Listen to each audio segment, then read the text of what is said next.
गोष्ट सुरू होते 125 वर्षांपूर्वी. एक पारशी बँकर ज्यांना त्यांच्या ऑफिसमध्ये घरचं जेवण हवं होतं, त्या गरजेतून त्यांनी घरून ऑफिसपर्यंत डबा पोहोचवण्याची जबाबदारी ही एका व्यक्तीवर सोपवली. हळूहळू अनेकांना ही कल्पना आवडली आणि बघता बघता संपूर्ण मुंबईतून घरच्या डब्यांची मागणी वाढायला लागली. सुरुवातीच्या काळात हे काम वैयक्तिक पातळीवरती काही जणांकडून केलं जायचं, पण पुढे दूरदृष्टी असलेल्या एका व्यक्तीनं यातली संधी घेतली आणि लोकल ही ओळख असलेल्या मुंबईत उभी राहिली डबेवाल्यांची साखळी. पण ज्या हातांनी 125 वर्ष मुंबईकरांच्या पोटाची भूक भागवली, तेच हात आज रोजगारासाठी इतरांसमोर पसरण्याची वेळ आली आहे. मुंबईची ओळख असलेला हा डबेवाला आज स्वतःचं पोट भरण्यासाठी नवीन नोकरी शोधतोय. होय, डबेवाले आज नोकरीसाठी वणवण फिरतायत. पण असं नेमकं काय घडलं? झोमॅटो स्विगीच्या काळात डबेवाला मागे पडला की परिस्थितीने त्यांना हतबल केलं?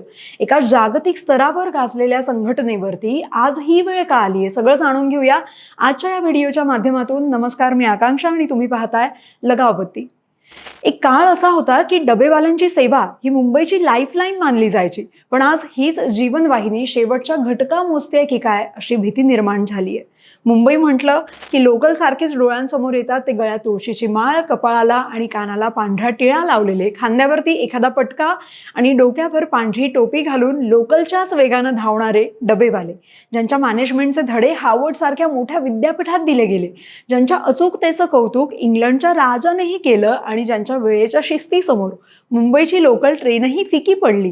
ती डबेवाल्यांची 125 वर्षांची वैभवशाली परंपरा आज अस्तित्वाच्या लढाईत उभी आहे. पण काय आहे डबेवाल्यांचा तो 125 वर्षांपासूनचा इतिहास, ते आधी पाहूया. त्या काळी एका पारशी बँकरला आपल्या कार्यालयात घरचं जेवण हवं होतं. त्या गरजेतूनच त्यांनी घरून ऑफिसपर्यंत डबा पोहोचवण्याची जबाबदारी एका व्यक्तीवर सोपवली. हळूहळू अनेकांना ही कल्पना आवडली आणि बघता बघता संपूर्ण मुंबईतून घरच्या डब्यांची मागणी वाढायला लागली. सुरुवातीच्या काळात हे काम वैयक्तिक पातळीवरती काही जणांकडून केलंही जायचं, पण पुढे दूरदृष्टी असलेल्या महादेव हवाजी बच्चे यांनी यातली संधी ओळखली आणि पुढे 100 डबेवाल्यांची टीम एकत्र करून लंच डिलिव्हरी सर्व्हिस सुरू केली. जसा मुंबई शहराचा विकास होत गेला तशी कामासाठी मुंबईत येणाऱ्या लोकांची संख्याही वाढली. या वाढत्या लोकसंख्येला वेळेवर जेवण पोहोचवण्याची जबाबदारी डबेवाल्यांनी समर्थपणे पेलली. डबेवाल्यांची सेवा इतकी अचूक होती की तत्कालीन ब्रिटिश अधिकारी सुद्धा ही सेवा आवडीनं वापरायचे. त्यामुळे डबेवाल्यांकडे मागणी प्रचंड वाढली. भारत स्वतंत्र झाल्यानंतरच्या काही वर्षांनी 1956च्या आसपास या संघटनेनं Nutan Mumbai tiffin box supplier trust या नावानं आपली नोंदणी केली. दिवसेंदिवस डबेवाल्यांचा विस्तार वाढायला लागला. या संघटनेतले ना जवळपास 80% डबेवाले हे कमी शिकलेले होते. त्याच्यामुळे डब्यांची अदलाबदल होऊ नये किंवा पत्ता चुकू नये यासाठी त्यांनी स्वतःची एक कलर कोडिंग सिस्टम विकसित केली. त्यासाठी ते काय करतात तर डब्याच्या वरच्या पृष्ठभागावर आत बाहेर असे कलरचे दोन सर्कल काढतात. त्यातल्या मोठ्या सर्कलमध्ये जे डाव्या बाजूला जिथून सकाळचा डबा कलेक्ट करायचा असतो त्या एरियाचा कोड लिहितात. म्हणजे समजा तिथे ई लिहिलेलं असेल तर त्याचा अर्थ आहे हनुमान चौक. डब्याच्या वरच्या बाजूला त्यांच्या मूळ प्रवासाच्या स्टेशनचं 3 अक्षरात नाव लिहिलेलं असतं. जसं की स्टेशनचं नाव आहे विलेपार्ले, तर ते फक्त VLP एवढाच कोड टाकतील आणि त्यातल्या लहान सर्कलमध्ये ते स्टेशनचा कोड लिहितात. ते स्टेशन कोड वगैरे सगळं त्यांनीच ठरवलेलं आहे. समजा त्याच्यावर 3 असा कोड असेल तर तो चर्चगेट स्टेशनचा कोड आहे. तसंच उजव्या बाजूला ना 3 कोड एकत्र लिहिलेले असतात. ते कोड म्हणजे त्या डब्याची जिथे डिलिव्हरी करायची आहे ते ठिकाण. म्हणजे समजा तिथे जर 9A@12 असं लिहिलेलं असेल तर त्याचा अर्थ असतो 9 म्हणजे एरिया कोड, AI म्हणजे एअर इंडियाची बिल्डिंग आणि 12 म्हणजे 12वा फ्लोअर. ही कलर कोडिंग सिस्टीम इतकी विचारपूर्वक बनवली गेली आहे की एखाद्या नवख्या डबेवाल्याला सुद्धा पटकन लक्षात येते आणि तो न चुकता डब्याची डिलिव्हरी करतो. ही अशी कोडिंग सिस्टीम बनवण्यामागचं कारण विचारलं असता डबेवाले सांगतात की मुंबईत लोकल ट्रेन 3 वेगवेगळ्या मार्गांवर आणि मेट्रोमध्ये पसरलेली असल्यामुळे आम्ही आमच्या डब्यांचं कोडिंग सुद्धा अल्फा न्यूमरिक अक्षरांमध्ये डेव्हलप केलेलं आहे.